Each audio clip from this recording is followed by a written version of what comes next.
Alright, so we're working with Ava on Sweet Tooth Lindsay, and we're going to demo how to get the look of the shine method using these step-by-step processes. So I have the font, and this is Blue Lindsay. And the first thing I'm going to do is I'm in Photoshop. We're going to go to Layer, Layer, Style. This is where all this stuff is going to show up. First, though, I think that we need it to get color because this should be like really a fun color, right? Did you have an idea for that yet? Okay, so I'm just going to highlight it, and we do want our colors in our logos to be able to function for Erythromyopia. So the pink is going to turn gray. So I would recommend, it's not showing up on that screen, but come over here and see if, well, this orange is actually showing up, but if I made it pink, it would, go. So orange is going to be better. We can have pink highlights on it though. Okay, so now, let's see, where are my layers at? Layers, so I'm on Lindsay. Go up to Layer, Layer Style. Let's start with the Bevel and Emboss. Okay, and so whatever you get right away is not necessarily what you want. So there's all these options: outer bevel and inner bevel. Typically it's going to be inner bevel, but you just want to try. Basically, this is probably too soft. We want it to be like hard candy, so we're going to pull this down, take the size, see, more like that, right? And then this has given us these, on the Mario, they're using like a brighter, like a lighter color. That's what makes it feel candy-like for the shadows. So let's pop instead of black, let's pop like maybe a magenta or something like that onto it. So it's already feeling kind of special. We'll say okay to that. And then for instead of white, let's go to like something like a yellow, but not greenish yellow, more like that. And probably lighter, you need to make it. Okay, so that's sort of getting it. I'm going to say okay, because I really just want to make this bigger so that we can just look at these things. Okay, do you see how it's kind of getting that form? This is also thicker than what we're seeing here, but you can play with all of that. I'm going to double click this again, and then I get the layer styles again. The next thing I'm going to do is add a gradient overlay. Where is it? Right here. So I'm going to click on this, and then you have to click into it to be able to get into the gradient overlay. So the immediate one is gray, which we don't want that one. If you click into here, there's a lot of different options. We're doing oranges, so let's try something like that. It's going left or right now. So all you have to do is tilt your angle to do what you want. And you can see that we're kind of pushing it a little bit more into the Mario. The scale will adjust. You can see that it gets too tight, right? This is the scale, how much fire is moving across the thing. So I'm feeling like we actually want it to be kind of more of a darker feel to it. So just kind of playing through these options. Or we could also run like a red on it. Let's see. Not feeling that either.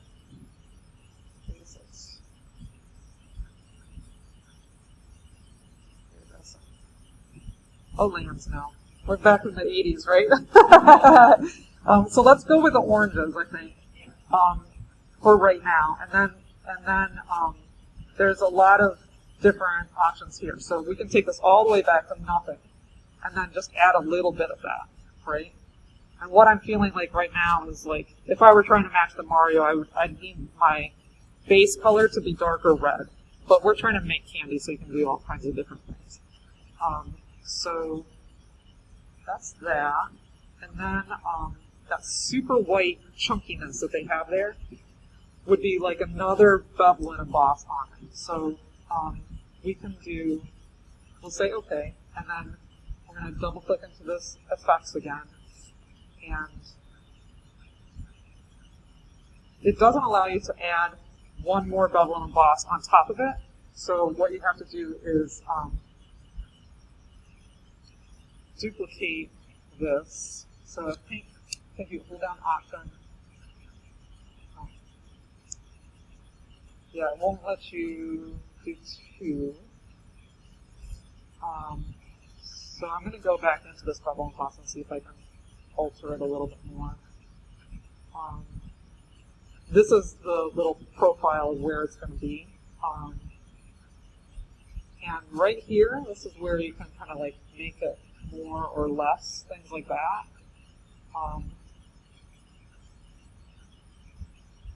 So here we're getting that little edge, but it's not doing what we really want. That's kind of nice. This is our standard one. We need a little bubbly shine.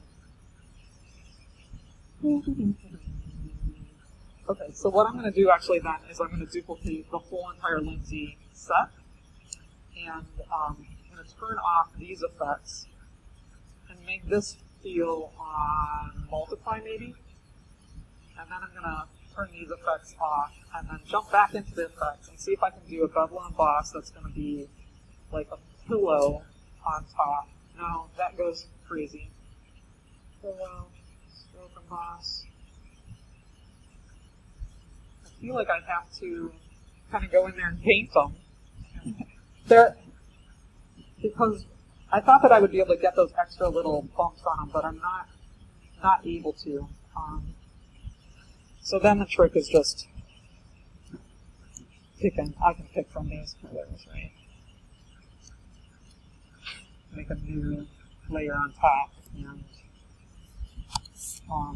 what I would definitely do, Lindsay, for Ava, is go to this and select it. So to select it, you can command click on the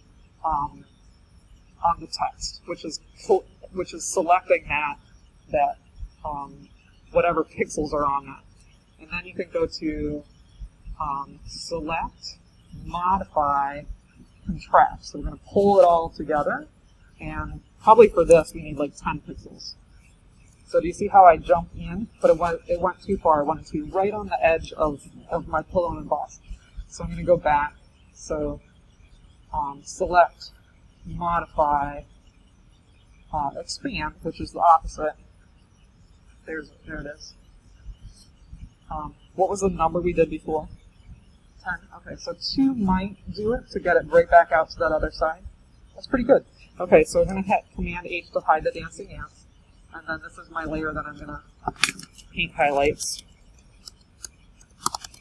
Okay, and then B for brush, and I've got this new, I'm going to actually use white right now. So this is a hard brush, but we'll probably want something that's, I'll just try this super soft brush right now. Let's see how the Mario benchmark looks. So this color is pretty nasty, like it's too whitish, right? So I'm going to Command Z a couple times until I get, I need really kind of probably a yellowy, but lighter. Let's try that. And we can always adjust this if we need to. So I'm a little bit too hard on that one side, so I'm going to hit Eraser, and that eraser is not soft enough, so I'm going to go back and get an eraser that's softer. So I'm going to kind of come between these two. Also, I'm going to get some white into it. So zoom, zoom, zoom. B for brush, tiny, tiny, tiny. 3, if I hit 3 on my keyboard, I'm getting 30% opacity up here. And so I'm just going to kind of work at it until it gets what you need. Zoom. So starting to feel candy-like is the idea. Yeah. Cutie cute. And that won't take too long. And then I think you still need more of the darkness underneath with the gradient overlay. So I'm going to jump into this one just by double-clicking into it. And you can click on this and choose different colors. So I can click here and double-click here and get a red that's going to be like maybe more purple would be more like appropriate for the candy feel, but darker,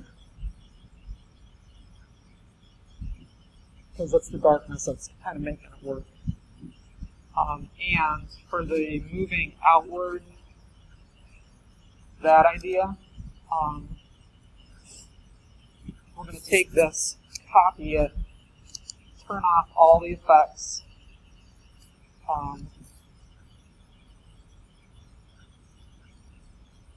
This one needs to be on top. I'm going to turn this one off, take this T and select it all. This needs to be, I don't know, for yours we'll go with a dark blue. And then we're going to turn this back on. Okay, now we're going to take this and just move it. And you can do, I'm going to make sure auto select is off. Just move this slightly, Command T. Did I not hit Command T?